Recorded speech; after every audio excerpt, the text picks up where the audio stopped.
தையட்டியில் இந்த காணிகளை ஒடுக்க வேண்டும் என வலியுறுத்தி நடைபெற்று கொண்டிருக்கின்ற இன்று போராட்டம், இந்த பௌர்ணமி தின போராட்டம் இன்று மாலை 6 மணியோடு நிறைவடையும். இந்த காணிகள் விடுவிக்கப்படாத பட்சத்திலே தொடர்ந்தும் வருகின்ற பௌர்ணமிகள், ஒவ்வொரு பௌர்ணமிகளிலும் அந்த போராட்டம் தொடர்ந்து முன்னெடுக்கப்படும்.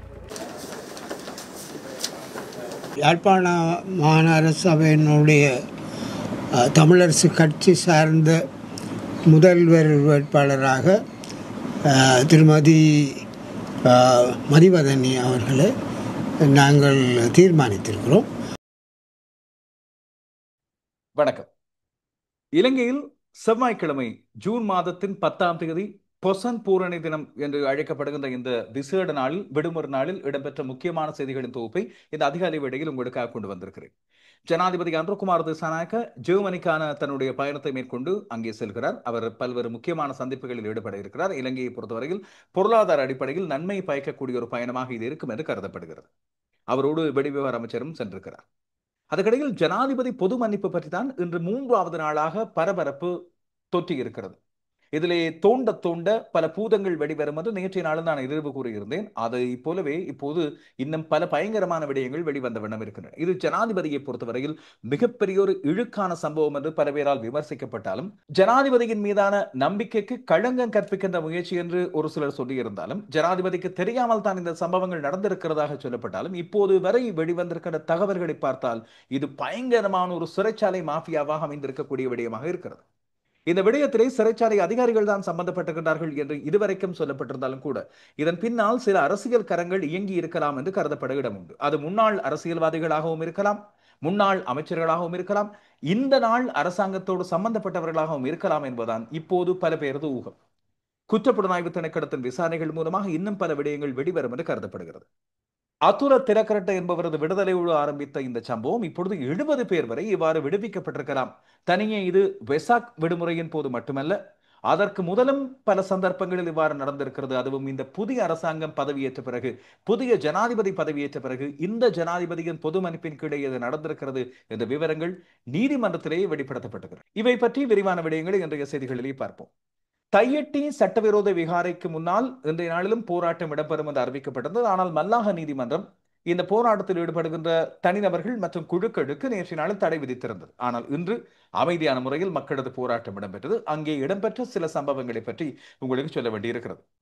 இப்பொழுது உள்ளூராட்சி சபைகளை அமைக்கும் முயற்சிகளில் பல பேரும் ஈடுபட்டிருக்க, கொழும்பை பற்றி பல பேரது பார்வை திரும்பி இருக்கிறது. அதைவிட முக்கியமாக வடக்கு பகுதிகளில், குறிப்பாக தமிழரசு கட்சியும் ஏனைய தமிழ் தேசிய கட்சிகளும் மேற்கொண்டு வரும் முயற்சிகள் பற்றியெல்லாம் நாங்கள் கடந்த சில நாட்களாக பார்த்துக் கொண்டிருந்தோம்.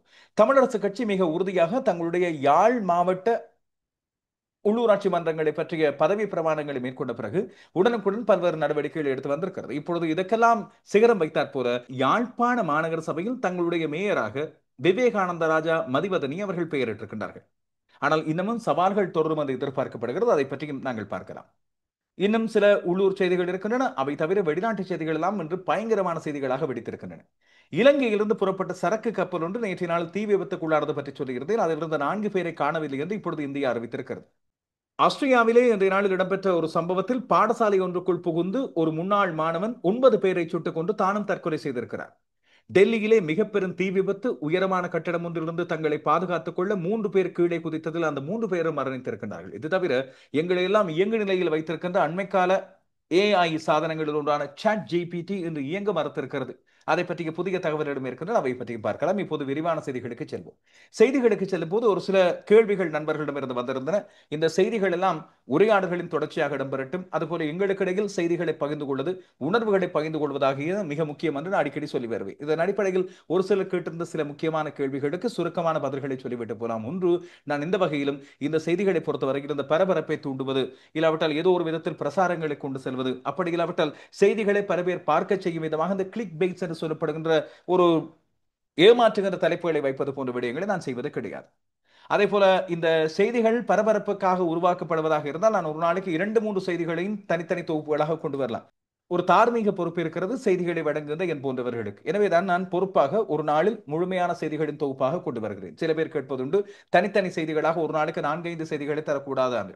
தந்தால் எனக்கு வியூஸ் அதிகரிக்கும், அது உண்மை. இந்த சப்ஸ்கிரைபர்ஸ் அதிகரிக்கும், அது உண்மை. வருமானமும் அதிகரிக்கலாம், அது உண்மை. ஆனால் அதைவிட மிக பொருத்தமானது எனக்கு உகந்த நேரத்தில் சரியான செய்திகளை முறையாக தொகுத்து ஒரு முறையான செய்தி கோர்வையாக தர வேண்டும் என்பது முக்கியமானது. அதுபோல கடந்த காலங்களில் நான் உங்களுக்கு தந்த செய்திகளை நீங்கள் அவதானித்து பார்த்தால் உங்களுக்கு தெரிந்திருக்கும். அதில் அநேகமான செய்திகள் உண்மை சம்பவங்களாக பின்னர் இடம்பெற்றன. ஊகங்கள் இல்லாவிட்டால் முறையற்ற எதிர்வு கூறல்கள் ஆகியவற்றை நான் தருவது கிடையாது. கடந்த நாட்களில் நான் ஒரு விடயத்தை சொல்லியிருந்தேன். ஒரு யாழ்ப்பாண மாவட்டத்தைச் சேர்ந்த முன்னாள் நாடாளுமன்ற உறுப்பினர் மீண்டும் நாடாளுமன்ற உறுப்பினராக வரப்போகிறார் என்ற ஒரு பரபரப்பு ஒன்று இது ஆங்கில ஊடகங்களில் ஆரம்பித்து பின்னர் தமிழின் பத்தி எடுத்தார் ஒருவர் இதை ஊகமாக எழுதியிருந்தார். அவர் இந்த அரசியலமைப்பு இந்த அரசாங்கம் கொண்டு வர இருப்பதாக சொல்லப்படுகின்ற அரசியலமைப்பிலும் சம்பந்தப்பட்டிருந்தார் என்று. ஆனால் அவர் அவ்வாறு வரமாட்டார். அதாவது சுமந்திரன் மீண்டும் தான் தேசிய பட்டியல் மூலமாக நாடாளுமன்ற உறுப்பினராக வரமாட்டார் என்று சொல்லி இந்த தேர்தல் முடிந்த பிறகே சொல்லியிருந்தார். அதற்கு பிறகு மீண்டும் அவரை நான் தொடர்பு கொண்ட வேளையில் இந்த விடயத்தை உறுதிப்படுத்தியிருந்தார் என்று குறிப்பிட்டிருந்தேன். மீண்டும் அவர் இந்த நாடாளுமன்ற உறுப்பினராக வரப்போகிறார் என்று பல்வேறு ஊகங்கள் இல்லாவிட்டால் வதந்திகள் பரவிக் கொண்டிருக்கின்றன. அது தவறானது என்று அவரது தரப்பு சொல்லியிருக்கிறது. ஒன்று. இரண்டாவது, இந்த புதிய அரசியலமைப்பு பற்றி இப்பொழுது பெரும் பரபரப்பான வரவேற்பு இருந்து கொண்டிருக்கிறது. அரசாங்கம் இப்போதைக்கு அதை முன்வைப்பது இல்லை என்றுதான் இப்போது முடிவாகி இருப்பதாக தெரிகிறது. ஒன்று. இரண்டாவது, மாகாண சபை தேர்தல்களை பற்றி கேட்டிருந்தீர்கள். மாகாண சபை தேர்தல்கள் அடுத்த வருடம் இடம்பெறுவது பற்றி யோசிக்கப்படும் என்று சொல்லப்பட்டிருக்கிறது. அடுத்த வருடம் தான் இதை பற்றி யோசிப்பார்கள் என்று சொல்லி இன்று பிரதி அமைச்சர் தெரிவித்திருக்கின்றார். குறிப்பாக இந்த தேர்தல் முறை மாற்றங்கள் குறித்தும் அதுபோல ஏற்கனவே பேசப்பட்டு வந்த எல்லை நிர்ணயம் பற்றிய உறுதியான முடிவுகள் எடுக்கப்பட்ட பிறகுதான் இந்த தேர்தல் நடத்தப்படுவது பற்றி சிந்திக்கப்படும் என்று அரசாங்கம் இப்பொழுது முடிவெடுத்திருக்கிறது. இங்கே உடனுக்குடன் தர முடியாத செய்திகளை நான் அனைவரும் தெரிந்து கொள்ளக்கூடிய இலகுவான வழிமுறை ஃபேஸ்புக்கிலே ARV ரோஷன் நியூஸ் என்ற ஃபேஸ்புக் பக்கம் மூலமாக ஒவ்வொரு நாளும் தந்து கொண்டிருக்கிறேன். அதில் முக்கியமான செய்திகள் விரிவாக பதிவிடப்பட்டுக் கொண்டிருக்கின்றன. அதையும் நீங்கள் பார்க்கலாம். இப்போது விரிவான செய்திகள். ஜனாதிபதி அன்ருகுமார் திசாநாயக்க ஜெர்மனிக்கான தன்னுடைய உத்தியோகபூர்வமான விஜயத்தை இந்த நாளில் ஆரம்பித்திருக்கிறார். 3 நாள் உத்தியோகபூர்வமான விஜயம். ஜெர்மனி ஜனாதிபதி பிராங்க் வால்டர் ஸ்டெயின்மேயரின் உத்தியோகபூர்வமான அழைப்பை ஏற்று இந்த பயணம் மேற்கொள்ளப்படுகிறது. இதன் மூலமாக பல்வேறு இலங்கைக்கு பயனுள்ள பொருளாதார விடயங்கள் கிடைக்கக்கூடும் என்று எதிர்பார்க்கப்படுகிறது. ஜனாதிபதியோடு வெளிவிவகார அமைச்சர் விஜித ஹெரத்தும் பயணிக்கிறார். இந்த விஜயத்தின் காரணமாக இலங்கையிலேயே ஜனாதிபதியின் கீழும் வெளிவிவகார அமைச்சர் விஜித ஹெரத்தின் கீழும் உள்ள பல்வேறு அமைச்சர்கள் பிரதி அமைச்சர்களால் பதில் அமைச்சர்களாக இப்பொழுது பதவியேற்கப்பட்டு அவை தொடர்ந்து நடத்தப்படுவது சொல்லப்படுகிறது. இந்த விஜயம் ஒரு பக்கம் இருக்க, ஜனாதிபதி அன்ருகுமார் திசாநாயக்க வழங்கிய பொது மன்னிப்பின் கீழே விடுவிக்கப்பட்ட அதுல திலகரட்ன என்பவரோடு ஆரம்பித்த இந்த பிரச்சனை இப்பொழுது பூதாகாரமாக வெடித்து பரவி இருக்கிறது. குற்றப்புலனாய்வு திணைக்களம் ஒரு பக்கம் ஜனாதிபதி செயலகத்தின் முறைப்பாட்டை எடுத்து விசாரணை எடுக்க ஆரம்பித்திருக்க, நீதி அமைச்சர் நேற்றைய நாளில் வெளிப்படையாக இந்த விடயங்கள் சிறைச்சாலை அதிகாரிகளால் மேற்கொள்ளப்பட்டவை, இது பற்றி நீதி அமைச்சருக்கும் தெரியாது, ஜனாதிபதிக்கும் தெரியாது என்ற விடயங்களை சொல்லியிருக்க, இப்போது இது பற்றி நீதிமன்றம் வரை இந்த விடயங்கள் போயாச்சு. இந்த விடயங்கள் இப்போது நீதிமன்றத்தினால் விசாரிக்கப்படுகின்ற வேளையில் இந்த கிணற்றை தோண்டும் போது பூதம் வருவது போல இன்னும் பல்வேறு விடயங்கள் வெளியாகி கொண்டிருக்கின்றன. ஏற்கனவே திட்டமிட்ட குற்றங்களை இழைத்த பல பேர் இவ்வாறு விடுவிக்கப்பட்டிருக்கலாம் என்பதுதான் இப்போது குற்றப்புலனாய்வு திணைக்களத்தின் விசாரணைகள் மூலமாக வெளியான விடயங்கள். சிறைச்சாலை ஆணையாளராக இருந்த துஷார உப்புல்தனியவுக்கு கட்டாய விடுமுறை வழங்கப்பட்டது. பின்னர் அவர் பணி நீக்கம் செய்யப்பட்டிருந்தார். நேற்று அவர் கைது செய்யப்பட்டிருந்தார். இன்று அவர் மீண்டும் விளக்க மறியலில் வைக்கப்பட்டிருக்கிறார். நாளைய தினம் அவர் நீதிமன்றத்திலே முன்னிலைப்படுத்தப்படும் வேளையில் தான் தொடர்ச்சியாக விளக்க மறியல் நீடிக்கப்படுமா, இல்லாவிட்டால் விசாரணைகள் நடந்து முடிந்தனவா என்பது குறித்து எங்களுக்கு தெரிய வரும். இன்று காலை, அதாவது இந்த செவ்வாய்க்கிழமை காலை, குற்றப்புலனாய்வு திணைக்களம் வெளியிட்ட ஒரு தகவலின் அடிப்படையில் தனியே இந்த அதுல திலகரட்ன என்பவர் மட்டுமல்ல 20 பேருக்கு மேற்பட்டோர் இவ்வாறு விடுவிக்கப்பட்டிருக்கலாம் என்பது குறித்து தெரிவிக்கப்பட்டது. இது தனியே வெசாக் பௌர்ணமி தினத்தை முன்னிட்டு ஜனாதிபதி வழங்கிய பொது மன்னிப்பின் கீழ் விடுவிக்கப்பட்டது மட்டுமல்ல, இதற்கு முதலும் இடம்பெற்றிருக்கிறது. அதுவும் இந்த ஜனாதிபதியின் கீழே அவரது கையொப்பத்துடனேயே இவ்வாறான விடுதலைகள் இடம்பெற்றிருக்கின்றன என்று சொல்லப்படுகிறது. இதை வைத்துக் கொண்டு நாங்கள் ஜனாதிபதிக்கு தெரிந்துதான் இது நடந்தது, இல்லாவிட்டால் ஜனாதிபதிக்கு வேண்டியோர் தான் விடுவிக்கப்பட்டார்கள், இல்லாவிட்டால் இந்த அரசாங்கத்தான் இதை செய்தது என்று உறுதிபட சொல்ல முடியாது. காரணம் என்னவென்று சொன்னால், இதில் 3-4 திணைக்களங்கள் சம்பந்தப்பட்டுள்ளன. சிறைச்சாலைகள் திணைக்களத்திடமிருந்து நீதி அமைச்சருக்கு பரிந்துரைகள் அனுப்பப்படும். குறிப்பாக இந்த குறித்த நிபந்தனைகளை பூர்த்தி செய்தவர்கள் இவர்கள் என்று. அதற்கு பிறகு அது ஜனாதிபதி செயலகத்துக்கு அனுப்பப்பட்டு ஜனாதிபதி அதற்கு பிறகு கையொப்பமிட்ட பிறகு மீண்டும் ஒரு தடவை இது சரிபார்க்கப்படும் நீதி அமைச்சரால். அதற்கு பிறகு மீண்டும் சிறைச்சாலைகள் திணைக்களத்துக்கு செல்லும். எனவே போலீசார், சிறைச்சாலை அதிகாரிகள், நீதி அமைச்சை சேர்ந்த அதிகாரிகள், ஜனாதிபதி செயலகத்தைச் சேர்ந்த ஜனாதிபதியை தவிர்ந்த அதிகாரிகளும் இதிலே சம்பந்தப்பட்டிருக்கிறார்.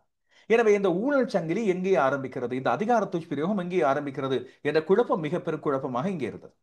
என்று செவ்வாய்க்கிழமை காலையில் போலீசார் ஆரம்பத்திலே சொன்ன தகவலின் அடிப்படையில் 20 முதல் 25 பேர் இந்த பட்டியலில் இல்லாதவர்கள், அத்துர திலக்கரட்டவை தவிர இன்னும் 20-25 பேர் விடுவிக்கப்பட்டிருக்கலாம். எப்போது? 2024ஆம் ஆண்டு நத்தார் பொது மன்னிப்பின் கீழே என்று சொல்லப்பட்டது. ஆனால் இந்த செவ்வாய்க்கிழமை இன்றைய நாளில் நீதிமன்றத்திலே, கொழும்பு நீதவான் நீதிமன்றத்திலே சாட்சியம் அளிக்க வந்த பிரதி சொலிசிட்டர் ஜெனரல் இது பற்றிய விடயத்தை சொல்லும்போது, சட்டம் அதிபர் திணைக்களம் சார்பாக தங்களுடைய விசாரணைகளின் அடிப்படையில் கிடைத்த தகவலின் அடிப்படையில் இப்போது 70 பேருக்கு கிட்ட இவ்வாறு விடுவிக்கப்பட்டிருக்கலாம் என்று அதிர்ச்சிகரமான தகவலை கொண்டு வந்திருக்கிறோம். என்னடா இது, சும்மா சாதாரணமாக இவ்வாறு விடுவித்து விட்டு போகின்றார்கள் என்று பார்த்தால், நான் நேற்று ஒரு விடயத்தை சொல்லியிருந்தேன் என்னுடைய செய்திகளில். இந்த 25 பேர், இல்லாவிட்டால் ஆரம்பத்தில் 20 பேர் என்று சொல்லப்படுது, அந்த 20 பேரும் இலங்கையில் உள்ள பல்வேறு சிறைச்சாலைகளில் விடுவிக்கப்பட்டிருக்கலாம், தனியே அனுராதபுரம் சிறைச்சாலை மட்டுமல்ல. எனவே இது பல்வேறு சிறைச்சாலை அதிகாரிகளினால் மேற்கொள்ளப்பட்ட ஒன்று. எனவேதான் அவர்களிடம் விசாரணைகள் இடம்பெற்று வருகின்றன என்பது பற்றி சொல்லுகிறது. இன்று நீதிமன்றத்திலே இது பற்றி சாட்சியம் வழங்கிய, சட்டம் அதிபர் திணைக்களம் சார்பாக சாட்சி வழங்கிய பிரதி சொலிசிட்டர் ஜெனரலான திலீபா பேரிஸ், இவரை பற்றி எங்களுக்கு நன்றாக தெரியும். ஒரு மிக நேர்மையான ஒருவர். அந்த நேர்மையின் கோபம் வெளிப்பட்டது எங்கே? காரிலே வைத்து தேசபந்து தென்னக்கோன் பென்ஸ் காரிலே வந்து இறங்கி இருந்தார். ஒரு குற்றவாளி காலுக்கு மேலே காரை போட்டுக்கொண்டு நீதிமன்றத்திலே அமர்ந்திருந்தார். என்ன திமிர் என்று சொல்லி கடுமையாக தன்னுடைய வாதங்களை முன்வைத்து ஒரு நேர்மையான ஒரு அதிகாரி. இப்படியான அதிகாரிகள் தான் இந்த நாட்டுக்கு இப்போது தேவை என்ற நிலையில் வரும்போது, அவருடைய நாளில் கடும் கோபத்தோடும் அதிருப்தியோடும் வெளிப்படுத்திய ஒரு விடயம், குறிப்பாக நீதி அமைச்சு அதுபோல ஜனாதிபதி செயலகம் போன்றவை வழங்கிய அங்கீகாரத்தை முறைகேடாக பயன்படுத்திக் கொண்டு இப்போது விளக்கம் அருகில் இருக்கின்ற சிறைச்சாலை ஆணையாளர் நாயகம் துஷார உப்புல்தனிய, அவர் மட்டுமல்லாமல் இன்னும் பல்வேறு சிறைகளின் அத்தியட்சகர்களாக இருந்தவர்கள் பல பேர் முறைகேடாக நடந்திருக்கின்றார்கள் என்பதை வெளிப்படையாக சொல்கின்றார். அவர் சொல்கின்றார், கடந்த தங்களுடைய ஆரம்ப கட்ட விசாரணைகளின் அடிப்படையில் கடந்த டிசம்பர் 2024 நத்தார் விடுமுறையின் போது ஜனாதிபதி பொது மன்னிப்பின் கீழே இவ்வாறு பட்டியலில் இல்லாதவர்கள் 57 பேர் விடுவிக்கப்பட்டிருக்கலாம் என்றும், அது தவிர அதற்கு பிறகு சுதந்திர தினம் வந்ததே பிப்ரவரி 4ஆம் தேதி, அதன் போதும் இவ்வாறான பொது மன்னிப்பின் கீழே விடுவிக்கப்பட்டவர்களில் 11 பேர் பட்டியலில் இல்லாத, அதாவது அங்கீகரிக்கப்படாத, நீதியான முறையில் விடுவிக்கப்பட முடியாத பல பேர் விடுவிக்கப்பட்டிருக்கலாம் என்பது இப்பொழுது அவர் குறிப்பிட்ட தகவல். எனவே இது இன்னும் அதிகரித்திருக்கலாம். இந்த ஜனாதிபதியின் கீழே வந்த பொது மன்னிப்பின் கீழே விடுவிக்கப்பட்டவர்கள் இப்போதைக்கு பார்க்க போனால் 70 தாண்டிவிட்டது. அதை தவிர இது ஆரம்ப விசாரணைகளின் போது மட்டும்தான். இதைவிட இன்னும் விசாரிக்க இன்னும் இந்த எண்ணிக்கை அதிகரிக்கலாம். இது தவிர முன்னைய ஜனாதிபதிகளின் கீழே எவ்வாறு இந்த விடுவிப்புகள் இடம்பெற்றன, அதிலே முறைகேடாக பட்டியலில் சேர்க்கப்பட்டோர் யார், இவர்கள் யாரால் இந்த பட்டியலில் கொண்டு வந்து சேர்க்கப்பட்டார்கள், எந்த கட்டத்திலே இது நடந்தது, இது பற்றிய விசாரணைகளை தாங்கள் மேற்கொள்ள உள்ளதாகவும் குற்றப்புலனாய்வு திணைக்களமும் தங்களுக்கு முழுமையான உதவிகளை வழங்க வேண்டும் என்றும் அவர் குறிப்பிடுகின்றார். இந்த சம்பவங்கள் இடம்பெற்ற திகதி வாரியாக இங்கே பார்க்கும் போது, அத்துர திலக்கரட்ன 4 மில்லியன் ரூபாய் பொதுமக்களின் பணத்தை ஊழல் செய்தார் என்று அனுராதபுரம் மேல் நீதிமன்றம் அவருக்கு தீர்ப்பு வழங்கியது மே மாதம் 2ஆம் தேதி. மே மாதம் 7ஆம் தேதி அவர் வீட்டிலே. இப்போது மக்களது கேள்வி ஒன்று இருக்கிறது, அந்த அத்துர திலக்கரட்ன கைது செய்யப்பட்டாரா? அதுதான் மிக பெரும் சுவாரஸ்யமே. இந்த செவ்வந்தியை இன்னும் பிடிக்க முடியவில்லை. எத்தனை நாட்கள் ஆயிற்று? வருகிற 19ஆம் தேதியோடு பார்த்தால் இப்பொழுது 5 மாதங்கள் ஆகின்றன. செவ்வந்தி தப்பி ஓடிக்கொண்டே இருக்கிறார். செவ்வந்தியின் நிலை அவ்வாறு இருக்கின்ற நேரத்தில் அத்துர திலக்கரட்ன அவர் ஏற்கனவே 4 மில்லியன் மோசடி செய்தவர். அவர் எங்கே என்று சொல்லி தேட முடியாத நிலை இப்பொழுது போலீசாருக்கு ஏற்பட்டிருக்கிறது. அவர் வீட்டிலே இல்லை, அவர் வழமையாக வசிக்கின்ற பல்வேறு இடங்களில் இல்லை, அவர் இப்பொழுது தப்பி ஓடி இருக்கிறார். ஆனால் நாட்டை விட்டு தப்பி செல்லவில்லை என்று போலீசார் குறிப்பிடுகின்றார்கள். அவரை கைது செய்து சிறை அடைக்க வேண்டும். இதே போல முறைகேடாக இந்த ஜனாதிபதி பொது மன்னிப்பை பயன்படுத்தி மோசடியான முறையில் சிறைச்சாலையில் இருந்து வெளியே சென்றவர்கள் மீண்டும் சிறை அடைக்கப்பட வேண்டும். இது மட்டுமல்லாமல் சிறைச்சாலைகளை இத்தனை காலமும் காவல் காத்த ஜெயிலர்கள் இப்பொழுது ஜெயிலுக்குள்ளே செல்ல வேண்டும் என்பதுதான் மக்கள் எதிர்பார்க்கின்ற விடயம். காவல்துறை இந்த விடயங்களில் துரிதமாக தன்னுடைய பணிகளை செய்யும் என்று கருதப்படுகிறது. குற்றப்புலனாய்வு திணைக்களம் விசாரணைகளை துரிதப்படுத்தி இருக்கிறது. ஜனாதிபதியின் பெயரும் இதிலே சம்பந்தப்பட்டிருப்பதன் காரணமாக ஜனாதிபதியின் கையெழுத்தை மோசடியாக பயன்படுத்தினார்கள் என்ற ஒரு அவப்பெயர் வந்து சேர்ந்துவிடும் இல்லையா? எனவே உடனடி நடவடிக்கைகள் மேற்கொள்ளப்பட வேண்டும் என்று அரசாங்க தரப்பும் இப்பொழுது அடுத்தங்கடை பிரயோகிக்கிறது. இதுவரைக்கும் இந்த சிறைச்சாலை சம்பந்தப்பட்ட போலீஸ் அதிகாரிகள் 100க்கும் மேற்பட்டவர்கள் உள்ளக விசாரணைகளின் மூலமாக தண்டிக்கப்பட்டிருப்பதாகவும் ஒரு செய்தி வெளியாகி இருக்கிறது. ஆனால் இன்று எதிர்க்கட்சி தலைவர் சஜித் பிரேமதாச இந்த விடுவிக்கப்பட்ட 388 கைதிகளின் பெயர்களையும் பகிரங்கப்படுத்துமாறு குறிப்பிடுகிறார். இந்த பகிரங்கப்படுத்துவதன் மூலமாக உண்மையாக விடுவிக்கப்பட்டவர்கள் அவர்களுக்கான நிபந்தனைகள் பூர்த்தி செய்யப்பட்டனவா, இல்லாவிட்டால் இவர்களில் வேறு யாராவது முறைகேடாக செல்வாக்கின் அடிப்படையில் விடுவிக்கப்பட்டார்களா என்பது வெளிப்படுத்தப்படும். எனவே அனைத்து விடயங்களும் வெளிப்படையாக நடக்கும், வெளிப்படைத்தன்மையோடு இருக்கும் என்று குறிப்பிட்ட இந்த அரசாங்கத்தில் இப்படியான விடயங்கள் நடப்பது கவலை அளிக்கிறது என்று அவர் குறிப்பிடுகிறார். அரசாங்க தரப்புக்குள்ளேயும் இது குறித்து மிக பெரும் அதிருப்தி நிலவுகிறது. இதில் எந்த அதிகாரிகள் சம்பந்தப்பட்டாலும் அந்த அதிகாரிகளை கையெடுக்க வேண்டும் என்று ஒரு பக்கம். இன்னொரு பக்கம் பல பேர் சொல்கின்ற ஒரு நியாயம், இது முன்னைய கால அரசாங்கங்களில் தொடர்ச்சியாக இடம்பெற்றது. எனவே இந்த கால அரசாங்கத்திலும் இதே விளையாட்டை காட்டலாம் என்று அவர்கள் விளையாட பார்த்தார்கள், அகப்பட்டுக் கொண்டார்கள். ஆனால் ஒரு விடயத்தை நினைவில் கொள்ள வேண்டும், இதை வெளிப்படுத்தியது ஒரு எதிர்க்கட்சி நாடாளுமன்ற உறுப்பினர். அவர் சொல்லி இருக்காவிட்டால் இந்த விடயம், நான் நேற்று ஏற்கனவே சொன்னது போல, உண்டு மூடி மறைக்கப்பட்டிருக்கும், இல்லாவிட்டால் யாருக்கும் தெரியாது போயிருக்கும். ஒரு விடயம் உண்மை, கடந்த காலங்களில் தனியே அரசாங்கங்கள், அமைச்சர்கள் மட்டுமல்ல, அதிகாரிகள் மட்டத்தில் தான் இந்த ஊழல் அதிகமாக இடம்பெற்றது. அப்படியாக இருந்தால் இந்த அரசாங்கம் அந்த மோசடிகளை எல்லாம் தடுப்பது, ஊழலற்ற அரசாங்கத்தை கொண்டு செல்வது, கிளீன் ஸ்ரீலங்கா என்று கொண்டு செல்வது என்று வந்த அந்த அரசாங்கம் இந்த நடவடிக்கைகளில் விழிப்பாக இருந்திருக்க வேண்டும். கடந்த காலங்களில் இடம்பெற்ற ஊழல்களை கழிகெடுப்பது 8 மாதங்களில் முடியாத காரியம் என்று பல்வேறு சொல்வது உண்மை. ஆனால் ஒரு சில விடயங்களில் இந்த கழிகெடுப்புகளை ஆரம்பத்திலே நடத்தி இருக்கலாம். இதன் அடிப்படையில் மற்றவர்கள் பயத்திலேயே இந்த விடயங்களை நிறுத்தியிருப்பார்கள். இப்போதும் ஒன்றும் தாமதமாகவில்லை. இது நல்லதொரு ஆரம்பத்தின் ஆரம்பமாக இருக்கலாம். எனவே இந்த ஆரம்பத்தை சரியாக பிடித்துக் கொண்டு உரிய தண்டனைகளை வழங்குவதன் மூலமாக கழிகெடுப்பை ஆரம்பிக்கலாம் இப்போதே. இதேவேளை சிறைச்சாலை வைத்தியர்களும் முறைகேடான விதத்தில் நடந்திருப்பதாக வெளியாகி இருக்கின்ற தகவல்கள் குறித்து விசாரணை நடத்தப்பட வேண்டும் என்ற கோரிக்கை இப்பொழுது முன்வைக்கப்படுகிறது. சிறைச்சாலை வைத்தியசாலைகளில் உள்ள வைத்தியர்கள் தங்களது சலுகைகளை தவறாக பயன்படுத்தி முறைகேடுகளில் ஈடுபட்டிருந்தால் அவர்கள் மீது விசாரணை நடத்தப்பட வேண்டும் என்பதை இந்த கோரிக்கை. இந்த கோரிக்கை வைத்தியர்களின் தொழிற்சங்க கூட்டணியின் மூலமாகவே முன்வைக்கப்பட்டிருப்பதை பார்க்கிறோம்.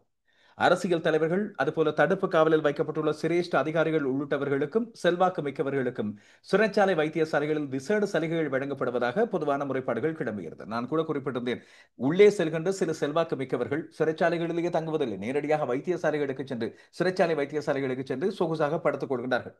எனவே இந்த விசேட வசதிகளை வழங்குவதற்காக தவறான வைத்திய அறிக்கைகளும் சிறைச்சாலை வைத்தியசாலைகளில் வழங்கப்படுவதாக நீண்ட காலமாக குற்றம் சுமத்தப்பட்டு வந்திருக்கிறது. இது குறித்து சிரேஷ்ட அதிகாரிகள் மற்றும் வைத்தியர்கள் மீது நடவடிக்கை எடுக்கப்பட வேண்டும், விசாரணை நடத்தப்பட வேண்டும் முதலில் என்று சொல்லி இந்த கோரிக்கை முன்வைக்கப்பட்டிருப்பதாக தெரிகிறது. நல்ல விடயம். கட்டாயமாக இந்த விடயங்கள் முழுமையாக விசாரணைக்கு உட்படுத்தப்பட்டு இனிமேலும் இப்படியான விடயங்கள் நடைபெறாத வகையில் தண்டனை வழங்கப்பட வேண்டும் என்பதை நாங்கள் குறிப்பிடுகின்ற விடயம். தன்னுடைய பெயரை பயன்படுத்தி இடம்பெற்ற இந்த மோசடி குறித்து ஜனாதிபதி எதுவித கருத்தையும் உத்தியோகபூர்வமாக இதுவரை வெளியிடவில்லை என்பது பல பேரது ஆதங்கம், அதுபோல் ஒரு விதமான சந்தேகமும் கூட. இந்த விடயத்திலே ஜனாதிபதி அக்கறையற்று இருக்கிறாரா, இல்லாவிட்டால் அவருக்கு தெரிந்த இந்த விடயம் நடந்திருப்பதாக பல பேர் சொல்கின்றார்கள், இது உண்மையா என்று சொல்லி கேட்டிருந்தவர்களுக்கு இதுதான் ஜனாதிபதி உத்தியோகபூர்வமாக இந்த விடயம் குறித்து தன்னுடைய கருத்துக்களை வெளியிட்டார். அவர் ஏற்றுக்கொண்டார். இப்படியான மோசடி ஒன்று இடம்பெற்றிருக்கிறது, இந்த ஜனாதிபதி பொது மன்னிப்பை பயன்படுத்தி விடுவிக்கப்பட முடியாதவர்கள் விடுவிக்கப்படுகின்றார்கள் என்பதை இந்த மிகுந்தலையில் இடம்பெற்ற பொசன் போயா பூரண தின நிகழ்வுகளிலே கலந்து கொண்ட வேளையில் அங்கே குழுமியிருந்த பௌத்த பிக்குகள் மற்றும் மக்கள் மத்தியில் உரையாற்றிய வேளையில் அந்த விடயத்தை அவர் சொல்லியிருந்தார். இங்கே வைத்து ஜனாதிபதிக்கு இந்த பௌத்த தர்மத்தை பாதுகாக்கின்ற தலைவர் என்று வழங்கப்படுகின்ற விசேட விருதான மகா மகேந்திர பிரசாதனி என்ற விருது அங்கே இருந்த மிகுந்தலை பௌத்த பிக்குகளால் வழங்கப்பட்டிருந்தது. ஜனாதிபதி இந்த விடயத்திலே பௌத்த தர்மத்தின் மூலமாகவும் சரியான பௌத்த நெறியினூடாகவும் இந்த ஊழலற்ற சமுதாயத்தை உருவாக்கலாம், இது போன்ற நடவடிக்கைகளை கடைந்து சரியான பௌத்த தர்மத்தின் மூலமாக இந்த நாடு சுபிச்சமான பயணத்தை அடைய உதவ முடியும் என்று சொல்லி குறிப்பிட்டிருந்தார். ஜனாதிபதி ஒரு பக்கம் இந்த விடயத்தை சொல்ல, இந்த நாளில் இந்த பொசன் பூரணி தினத்தின் நிகழ்வுகளுக்காக தங்களுடைய கருத்துக்களை பகிர்ந்து கொள்ளும் போது எதிர்க்கட்சி தலைவரும் இந்த விடயத்தை சொல்கின்றார், தூய பௌத்த தர்மத்தின்படி இந்த நாட்டை வளமான சுபிச்சமான நாடாக மாற்ற முடியும் என்று. இதை பற்றியெல்லாம் பல்வேறு கருத்துக்கள் ஒரு பக்கம் பகிரப்பட்டுக் கொண்டே இருக்கின்றன. இது பௌத்த நாடு என்ற காரணத்தால் அவர்கள், பௌத்த நாடு என்று அவர்கள் சொல்வதன் காரணத்தால் இந்த விடயங்களை தொடர்ச்சியாக அவர்கள் சொல்லக்கூடும், சொல்லாவிட்டால் தான் ஆச்சரியமான விடயம். இப்படி இருக்கும்போதுதான் தையிட்டியில் உருவாக்கப்பட்டிருந்த சட்டவிரோத விகாரை, அந்த விகாரைக்கு எதிராக தொடர்ச்சியாக பூரண தினங்களில் போராட்டம் நடைபெறும் என்பதை நாம் அறிந்ததே. இந்த போராட்டங்களை தடுப்பதற்கான பல்வேறு முயற்சிகள் மேற்கொள்ளப்பட்டு வருகின்றன என்பதை நாங்கள் பார்த்திருக்கிறோம். தையிட்டியில் நேற்று மாலை வேளையில் இடம்பெற்ற இந்த போராட்டம் இன்றைய நாளில் அமைதியான முறையில் முடிவுக்கு வந்தது. ஆனால் மல்லாக நீதிமன்றம் ஏற்கனவே தடை விதித்திருந்தது. 27 பேரது பெயர்களை குறிப்பிட்டு நேற்றைய நாளில் தடை விதிக்கப்பட்டிருந்ததை நான் உங்களுக்கு காணொலி வாயிலாக காண்பித்திருந்தேன். அதை மல்லாகம் நீதிமன்றத்தின் உத்தரவின் அடிப்படையில் அந்த பகுதி போலீசார் வாசித்து காண்பித்திருந்தார். ஆனால் இதை மீறியும் இந்த நாளில் பொதுமக்கள் அமைதியான முறையில் போராட்டத்தை நடத்தியிருந்தார்கள். என்ன சொல்லியிருந்தார்கள், அங்கே வருகின்ற பக்தர்கள் அதுபோல வழிபாடுகள் ஆகியவற்றுக்கு எந்த ஒரு இடையூறும் இல்லாமல் மக்கள் ஒன்று கூடுவதை தடுப்பதற்காகவே இந்த நீதிமன்ற உத்தரவு பிறப்பிக்கப்பட்டது. மக்கள் அமைதியாக தங்களுடைய எதிர்ப்புகளை வெளிப்படுத்தியிருந்தார்கள், பதாகைகளை காட்சிப்படுத்தியிருந்தார்கள். இந்த இடம் தங்களுக்கானது, இங்கே சட்டவிரோதமான விகாரை கட்டப்பட்டுகிறது, அது அகற்றப்பட வேண்டும் என்று அவர்கள் வெளிப்படையாக கொண்டு வந்திருந்தார்கள். ஆனால் இன்றைய நாளில் இதை நசுக்குவதற்கும் இந்த மக்களது போராட்டத்தை தடுப்பதற்கும் போலீசார் ஏராளமாக குவிக்கப்பட்டிருந்தார்கள் அந்த பிரதேசங்களில். இன்றைய நாளில் முன்னெச்சரிக்கையாக அந்த போராட்டம் மக்களால் நடத்தப்படுகின்ற இடத்துக்கு கலகம் அடக்கும் போலீசார் வரவழைக்கப்பட்டிருந்தார்கள். அதுபோல தண்ணீர் பீச்சும் இயந்திரம் அங்கே கொண்டு வரப்பட்டிருந்தது. இது மட்டுமல்லாமல் அங்கே போலீசார் காலையிலிருந்தே பெரும் பரபரப்பான நிலையில் ஏராளமானோர் குவிக்கப்பட்டு ரோந்து நடவடிக்கைகள் எல்லாம் ஈடுபட்டிருந்தார். ஆனால் மக்கள் கலங்கவில்லை. வழமையாக போராட்டம் நடத்துகிற அந்த காணி உரிமையாளர்கள், அந்த பிரதேச மக்கள் அமைதியான முறையில் தங்களது எதிர்ப்பை வெளிப்படுத்தியிருந்தார்கள்.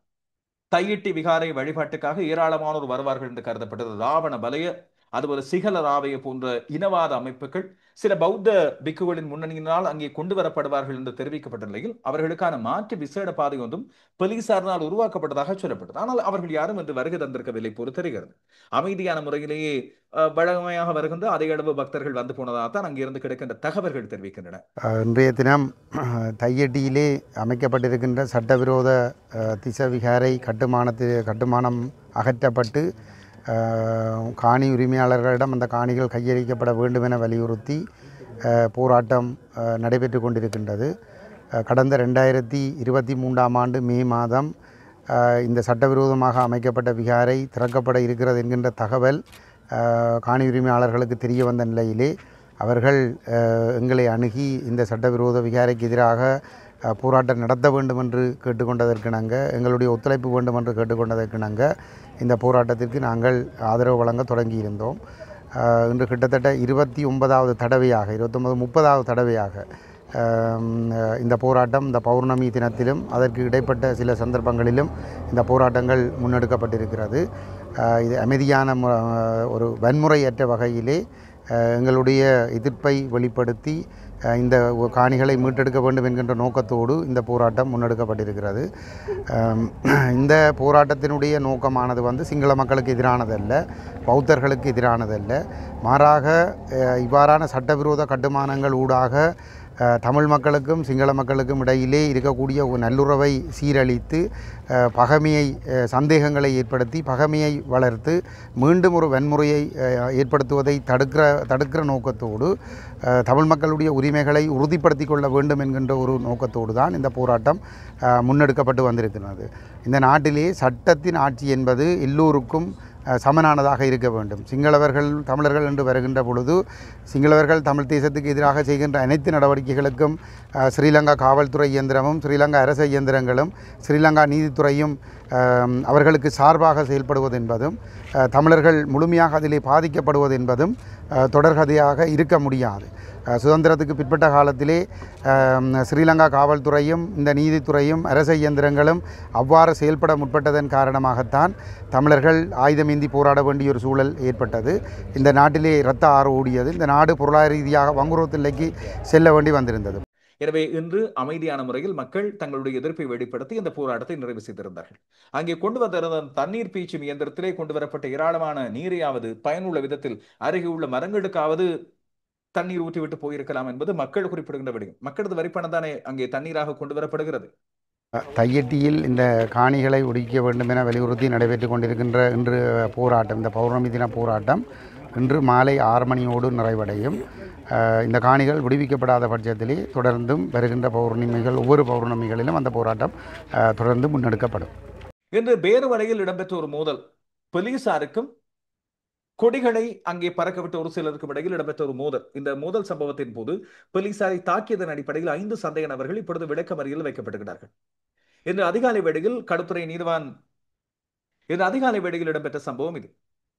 வீதிகளை மறித்து இந்த பௌத்த கொடிகளை பறக்க விடுவதற்கு பொசன் அலங்காரங்களை மேற்கொள்வதற்கு சில பேர் முயன்றதாக தெரிவிக்கப்படுகிறது. பேருவடை என்பது அங்கே முஸ்லிம் மக்களும் அதிகமாக செறிந்து வாழ்கின்றவரிடம். எனவே வேண்டுமென்றே விஷமத்தனமான செயல்களில் இவர்கள் ஈடுபட முனைவதாகவும் வீதிகளை மறைப்பதன் மூலமாக அந்த இடத்திலே சுமூகமான பயணங்களை இவர்கள் குழப்ப முனைவதாகவும் போலீசார் தெரிவித்திருந்து அவர்கள் எச்சரித்திருந்தார். இதையடுத்து கடற்பரப்பில் இருந்து அவர்கள் தாக்குதல் நடத்தியிருப்பதாக தெரிவிக்கப்படுகிறது. ஒரு கும்பலை போலீசார் 3 காவல்துறை உத்தியோகத்தர்கள் அதுபோல குற்றப்பிரிவு போலீஸ் பொறுப்பதிகாரி ஒருவரையும் தாக்கி இருக்கிறார்கள் அவர்கள். இதை அடுத்துதான் அவர்கள் கைது செய்யப்பட்டு பேருவளை போலீசாரினால் களுத்துறை நீதிமன்றத்தில் முன்னிலைப்படுத்தப்பட்ட வேளையில் இவர்களுக்கான விளக்கமறியல் உத்தரவு இப்பொழுது பிறப்பிக்கப்பட்டிருக்கிறது.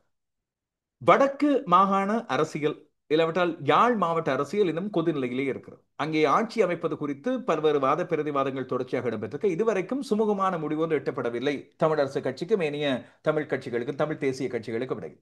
தமிழரசு கட்சி இறுதியாக ஒரு முடிவெடுத்தது, தாங்கள் பெரும்பான்மையாக உள்ள இடங்களில் மட்டுமல்ல, யாழ் மாவட்டத்தில் உள்ள அனைத்து சபைகளிலும் தங்களுடைய வேட்பாளர் ஒருவரை அவைத்தலைவராக நிறுத்துவது என்று தமிழரசு கட்சியின் பொதுச் செயலாளர் சுமந்திரன் ஒரு முக்கியமான அறிக்கை ஒன்றை வெளியிட்டிருந்தார்.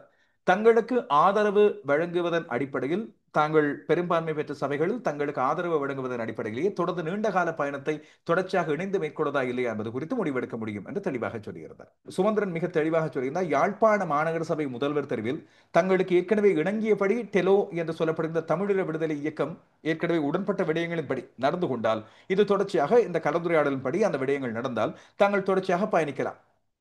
ஜனநாயக தமிழ் தேசிய கூட்டணிக்கும் தங்களுக்கும் இடையில் ஒரு இணக்கம் ஒன்று ஏற்படுத்தப்பட்டது. எனவே இதன் அடிப்படையில் யாழ்ப்பாண மாநகர சபை முதல்வர் தெரிவின் போது ஏற்கனவே இணங்கிய அடிப்படையில் ஜனநாயக தமிழ் தேசிய கூட்டணி, அங்கே டெலவும் பிரதானமாக இருக்கிறது, அவர்கள் யாழ்ப்பாணம் மாநகர சபையில் இணங்கினால் யாழ்ப்பாணம் தவிர்த்த ஏனைய பகுதிகளில் அவர்களோடு இணைந்து பணியாற்ற முடியும் என்று அவர் குறிப்பிட்டிருக்கிறார். அது மிக தெளிவான ஒரு விடயம். டெலோ இயக்கமும் இதற்கு பதில் அறிக்கை ஒன்றை கொடுத்திருப்பதாக தெரிகிறது. அவர்கள் குறிப்பிடுகின்றார்கள், தாங்கள் இந்த சவால்களுக்கும் சவாடால்களுக்கும் தாங்கள் அஞ்சப் போவதில்லை என்றும், தாங்கள் தொடர்ச்சியாக தங்களுக்கான சரியான அரசியல் ரீதியிலான மரியாதை வழங்கப்படும் இடத்திலே தாங்கள் இது பற்றிய தொடர்ச்சியான பயணங்களை மேற்கொள்ளப் போவதாக, இது சுமந்திரனுக்கு நேரடியாக அவர்கள் குறிப்பிட்ட ஒரு விடயமாகவே இருக்கிறது. டெலோ இயக்கம் இந்த நாளில் ஊடகங்களுக்கு அனுப்பி இருக்கின்ற ஒரு தகவலின் அடிப்படையில் அவர்கள் குறிப்பிட்டிருந்தார்கள், தாங்கள் வன்னி மாவட்டத்தில் இந்த விடயம் குறித்து பேசியதாகவும், அப்போது யாழ்ப்பாணத்தை முதலில் பார்க்கலாம், அந்த இணக்கத்தின் அடிப்படையில் தொடர்ந்து செயற்படலாம் என்று தமிழரசு கட்சி குறிப்பிட்டிருக்கிறது. ஆனால் தங்களுக்கு உரிய இந்த அங்கீகாரம் ஒன்றை வழங்குவதன் அடிப்படையில் தான் தாங்கள் அவர்களோடு சேர்ந்து பயணிப்பதை பற்றி யோசிக்க முடியும் என்று டெலோ இயக்கம் இப்பொழுது குறிப்பிடுகிறது. எனவே தமிழ் தேசிய பரப்பில் ஒற்றுமைக்கான இறுதி சந்தர்ப்பத்தை தமிழரசு கட்சி கோட்டை விடுகிறது என்று அவர் இங்கே குறிப்பிடுகிறார். இது தனியே ஒரு அரசியல் ரீதியிலான மோதலாக, வார்த்தை மோதலாக இடம்பெறாமல் புரிந்துணர்வின் அடிப்படையில் பெரிய ஒரு பிளவை கொண்டு வருகின்ற மோதலாக இடம்பெற்றால் அது உண்மையில் மக்களுக்கு தான் பேரிழப்பு என்பதை இந்த இரண்டு கட்சிகளும் புரிந்து கொள்ள வேண்டும். அதுபோல தமிழரசு கட்சி பிரதானமாக இருக்கின்ற இடங்களில் அவர்கள் ஆட்சி அமைக்க விடுவதே சரியான தர்ம நியாயமாகும் என்பது பொதுவாக அரசியல் பரப்பிலே ஏற்றுக்கொள்ளப்பட்ட ஒரு விடயம். டெலோ இயக்கம் ஆரம்பத்திலே தமிழ் தேசிய கூட்டமைப்பில் தமிழரசு கட்சியின் தலைமை ஏற்று பயணித்திருந்தது. இப்பொழுது சங்க கட்சியை உருவாக்குவதில் அவர்களது கட்சி பிரதானமாக இருக்கிறது. அதுபோல சைக்கிளோடும் சேர்ந்து பயணித்துக் கொண்டிருக்கிறார்கள். எனவே இதில் எங்கேயாவது ஒரு இடத்தில் தமிழ் தேசிய ஒற்றுமை என்ற ஒரு விடயம் முன்வைக்கப்பட வேண்டும். அதுதான் பொதுவாக மக்களது எதிர்பார்ப்பு. இப்படி இருக்கும்போது தமிழரசு கட்சியின் பதில் தலைவர் CVK சிவஞானம் இந்த நாளில் தங்களுடைய மிக முக்கியமான அறிவிப்பு ஒன்றை கொண்டு வந்திருக்கிறார். யாழ்ப்பாண மாநகர சபையின் மேயராக, அந்த மேயர் பதவிக்கு விவேகானந்த ராஜா மதிவதனியை இலங்கை தமிழரசு கட்சி பரிந்துரைக்க முடிவெடுத்திருப்பதாக அவர் இன்றைய நாளில் அறிவித்திருக்கிறார். யாழ்ப்பாண மாநகர சபையினுடைய தமிழரசு கட்சி சார்ந்த முதல்வர் வேட்பாளராக திருமதி மதிவதனி அவர்களை நாங்கள் தீர்மானித்திருக்கிறோம். அதேபோல் பிரதி முதல்வர் பதவிக்கு இமானுவேல் தயாளன் அவர்களையும் தீர்மானித்திருக்கிறோம். அது ஏற்கனவே நேற்றைய தினம் நானும் பொதுச் செயலாளர் திரு சுதந்திரன் அவர்களும் அந்த வெற்றி பெற்ற உறுப்பினர்களை அழைத்து அவர்களுக்கு தெரியப்படுத்தி இருக்கிறோம். ஆகவே 13ஆம் தேதி அவர்களுடைய பெயர்களை முறைப்படியே எங்களுடைய உறுப்பினர்கள் முன்மொழிந்து வழிமொழிவார்கள். யாழ்ப்பாணத்தில் ஊடகங்களுக்கு இந்த நாளில் ஒரு விசேட ஊடக சந்திப்பின் மூலமாக இந்த அறிவிப்பை கொண்டு வந்திருந்தார். கட்சி மட்டத்திலே யாழ்ப்பாண மேயர் தொடர்பான கூட்டம் கலந்த ஆலோசனை இடம்பெற்றதாகவும், இதன் அடிப்படையில் இந்த முடிவெடுக்கப்பட்டதாகவும், யாழ் மாநகர சபையின் மேயராக விவேகானந்த ராஜா மதிவதனி அவர்களும், மாநகர சபையின் துணை மேயர் பதவிக்கு இமானுவேல் தயாளனின் பெயரும் தங்களால் முன்வைக்கப்பட்டிருப்பதாக அவர் குறிப்பிடுகிறார். இதுக்கிடையில் கொழும்பு மாநகர சபையின் மேயர் யார்? இந்த கேள்வி ஒரு பெரிய கேள்வியாக இருக்கு. அநேகமாக தேசிய மக்கள் சக்தி சார்பாக முன்னிறுத்தப்பட்ட தேசிய மக்கள் சக்தியின் ராய் கலி பல்தசார் தான் இம்முறை மேயராக தெரிவு செய்யப்படுவார் என்பது கிட்டத்தட்ட உறுதிப்படுத்தப்பட்ட ஒரு விடயமாக இருக்கிறது. இப்படி இருக்கின்ற வேளையில் ஐக்கிய மக்கள் சக்தி, ஐக்கிய மக்கள் கூட்டணியாக தங்களுடைய வேட்பாளரை முன்னிறுத்துவதாக முடிவெடுத்து இதற்கு ஐக்கிய தேசிய கட்சி மற்றும் இதர கட்சிகளின் ஆதரவு, ஸ்ரீலங்கா பொதுஜன பெரமுன, சர்வஜன அதிகாரத்தின் ஆதரவை பெற்றுக் கொடுப்பது பற்றிய அண்மை காலமாக பல்வேறு கலந்துரையாடல்கள் இடம்பெற்று வந்தன. அப்படி இருக்கின்ற வேளையில் ஐக்கிய மக்கள் சக்தி சார்பாக தங்களுடைய மேயர் வேட்பாளராக நிறுத்தப்படுகின்ற ரீசா ஜரூக் பற்றி வெளியாக இருக்கின்ற சில தகவல்கள் உண்மைக்கு புறம்பானவை என்று ஐக்கிய மக்கள் சக்தியின் நாடாளுமன்ற உறுப்பினர் முஜிபுர் ரஹ்மான் இன்று ஊடகங்களுக்கு தெரிவித்திருக்கிறார். குறிப்பாக ஐக்கிய மக்கள் சக்தியினரால் பெயரிடப்பட்டுள்ள ரீசா சரூக் தொடர்பாக எதிர்க்கட்சியில் இருக்கின்ற கட்சிகளுக்கு இடையில் கருத்து முரண்பாடு இருக்கிறது என்று சொல்லப்படுகிற விடயம் தவறானது. அதே போல் அவர் தொடர்பாக லஞ்ச ஊழல் ஆணைக்குழுவில் தெரிவிக்கப்பட்டிருக்கும் முறைப்பாட்டிலும் உண்மை இல்லை என்று சொல்லி அவர் குறிப்பிடுகிறார். எனவே உள்ளூராட்சி பெறுபவர்களின் அடிப்படையில் கொழும்பு மாநகர சபையில் ஆட்சி அமைப்பதற்கு எந்த ஒரு கட்சிக்கும் பெரும்பான்மை கிடைக்கவில்லை. அரசாங்க தரப்பு கட்சிக்கு 48 ஆசனங்கள் கிடைத்திருந்தாலும் சுயேட்சை குழுக்கள் மற்றும் எதிர்க்கட்சியில் உள்ள அரசியல் கட்சிகள் மொத்தமாக ஒன்று சேர்ந்து 69 ஆசனங்களை எடுத்திருக்கின்றன. எனவே இந்த எதிர்க்கட்சிகளின் ஆதரவோடு கொழும்பு மாநகர சபையில் ஆட்சி அமைப்பதற்கு தாங்கள் ஜனநாயக ரீதியிலான ஏற்பாடுகளை செய்து வருவதாகவும் இதிலே ரீசா சருக் அடுத்த மேயர் வேட்பாளர் என்று மேயராக தங்களால் நியமிக்கப்பட இருப்பவர் என்று கருதப்படுகின்றவர் மீது வேண்டுமென்றே சில பொய் குற்றச்சாட்டுகள் எதிர்க்கட்சியினால் சுமத்தப்பட்டு ஊடகங்களில் அந்த பரபரப்பை ஏற்படுத்துவதற்காக இந்த விடயம் முன்வைக்கப்படுகிறது என்று அவர் குறிப்பிட்டிருக்கிறார். இந்த வேளையில் கொழும்பு மாநகர சபையில் ஆட்சி அமைப்பதற்கு ஆளும் தரப்புக்கு ஆதரவு தெரிவிப்பதற்காக வேறு விதமாக சுயேட்சை குழுக்களில் தெரிவு செய்யப்பட்டவர்கள் பல பேருக்கு ஆளொன்றுக்கு ஒரு ஆசனம் ஒன்றுக்கு 2 கோடி ரூபாய் வரை பேரம் பேசப்பட்டு வருவதாக சமூக ஊடகங்களில் பல்வேறு செய்திகள் வெளியாக இருக்கின்ற விடயத்தையும் இங்கே குறிப்பிட்டு காட்டுகிறேன். இது தொடர்பாகவும் லஞ்ச ஊழல் ஆணைக்குழுவுக்கு யாராவது முறைப்பாடு போட்டு வைத்தால் சில வேளைகளில் உண்மைகள் வெளிவரக்கூடும். இனி இன்றைய நாளில் மிகுந்த பரபரப்பையும் கவலையையும் ஏற்படுத்திய ஒரு சில விடயங்கள் தொடர்பாக வெளிநாட்டு விடயங்கள் தொடர்பாக சொல்லிவிட்டு போகலாம் என்று நம்புகிறேன். இந்த கேரள கடற்பரப்புக்கு அண்மையில் இலங்கையில் இருந்து சென்ற சரக்கு கப்பல் தீப்பற்றி எரிந்து கொண்டிருக்கிறது. நேற்று நாள் தீ கட்டுப்பாட்டுக்குள்ளே கொண்டு வரப்பட்டதாக ஆரம்பத்திலே சொல்லப்பட்டது. இந்தியாவின் கடற்படைக்கு சொந்தமான படகு ஒன்று விரைந்து வந்து அவர்களை காப்பாற்றி இருந்ததாக சொல்லப்படுது. ஆனால் அங்கே அந்த சரக்கு கப்பல் தீப்பற்றி எரிந்து கொண்டிருப்பதாகவும் முடியுமானவரை அங்கே அந்த கப்பலில் இருந்தவர்கள் காப்பாற்றப்பட்டு கரைக்கு கொண்டு செல்லப்பட்டதாகவும் சொல்லப்படுகிறது.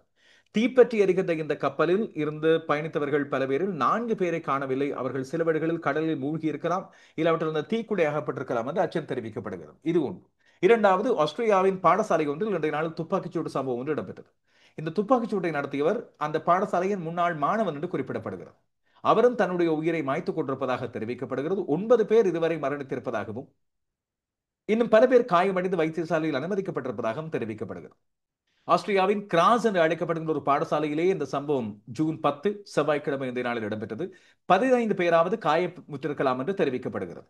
இந்த கிராஸ் நகரில் உள்ள உயர்நிலை பாடசாலையில் இன்று காலை 10 மணி அளவில் இந்த சம்பவம் இடம்பெற்றது. 21 வயதுடைய இந்த முன்னாள் மாணவன் தன் கையில இருந்து சட்டபூர்வமாக அனுமதிக்கப்பட்ட 2 துப்பாக்கிகள் மூலமாகத்தான் இந்த தாக்குதலை நடத்தியிருப்பதாக தெரிவிக்கப்படுகிறது. உடனடியாக கிராஸ் நகர பகுதியிலிருந்து 300க்கும் மேற்பட்ட போலீஸ் அதிகாரிகள் பாடசாலைக்கு அனுப்பப்பட்டு உடனடியாக அந்த பாடசாலையிலிருந்து மாணவர்கள் வெளியேற்றப்பட்டிருந்தார்கள். 17 நிமிடங்களில் நிலைமை கட்டுப்பாட்டுக்குள் கொண்டு வரப்பட்டதாக தெரிவிக்கப்படுகிறது. இப்போது மேலதிக விசாரணைகள் இடம்பெற்று வருவதாக தெரிகிறது. ஆஸ்திரேலிய செஞ்சிலுவை சங்கம் உடனடியாக 65 ஆம்புலன்ஸ்களை அனுப்பியிருந்தது. 158 அவசரகால பணியாளர்கள் உடனடியாக அந்த இடத்துக்கு அனுப்பி வைக்கப்பட்டார்கள். எவ்வளவு துரிதமாக இந்த நடவடிக்கைகள் அங்கே மேற்கொள்ளப்படுகின்றன என்று பாருங்கள். இந்த துயரமான சம்பவம் ஒரு பக்கம் இடம்பெற்றிருக்க, இன்னொரு பக்கம் டெல்லியிலே இடம்பெற்ற மிக மோசமான சம்பவம் ஒன்று. அங்கே இடம்பெற்ற ஒரு மிகப்பெரிய கட்டடத்தின் தீ விபத்து பல பேரை பலியெடுத்திருப்பதாக தெரிகிறது. இதையடுத்து அந்த தம்மை பாதுகாத்துக் கொள்ள கட்டடத்திலிருந்து குதித்த 3 பேரும் பலியாகி இருப்பதாக துயரமான செய்தி ஒன்று வெளியாகி இருக்கிறது. டெல்லி துவாரகா பகுதியில் அமைந்துள்ள அடுக்குமாடி குடியிருப்பில் தான் இந்த தீ விபத்து ஏற்பட்டிருந்தது. இந்த பயங்கர தீ விபத்து காரணமாக ஒரே குடும்பத்தைச் சேர்ந்த 3 பேர் இப்பொழுது உயிரிழந்திருக்கிறார்கள். இதிலே 2 சிறுவர்களும் உள்ளடங்கி இருப்பதாக வருத்தத்துக்குரிய செய்திகள் தெரிவிக்கின்றன. உலகத்தில் அதிகமானோர் அண்மை காலமாக பயன்படுத்த வந்த செயற்கை நுண்ணறிவு செயலியான ChatGPT செயலிழந்து போயிருக்கிறது. முக்கியமாக அமெரிக்கா, இந்தியா போன்ற நாடுகள் அதுபோல இதர நாடுகளிலும் பயனாளர்கள் பல பேர் இந்த ChatGPT இயங்காத நிலையில் பல்வேறு சிக்கல்களை எதிர்கொண்டு வருவதாக தெரிவிக்கப்படுகிறது. இதற்கான பல்வேறு தொழில்நுட்ப காரணங்கள் சொல்லப்பட்டு வருகின்றன. ChatGPT நிறுவனம் இதை மீண்டும் இயங்க செய்வதற்கான நடவடிக்கைகளில் ஈடுபட்டு வருகிறது. அதை பற்றி விடயங்களை தொடர்ந்து அவதானித்திருப்போம். இந்த செய்திகள் தான் இன்றைய நாளின் முக்கியமான செய்திகள். இந்த செய்திகளை பற்றி உங்களுடைய கருத்துக்கள், விமர்சனங்கள் ஆகியவற்றை அறிந்து கொள்ள காத்திருக்கிறேன். மீண்டும் சந்திப்போம்.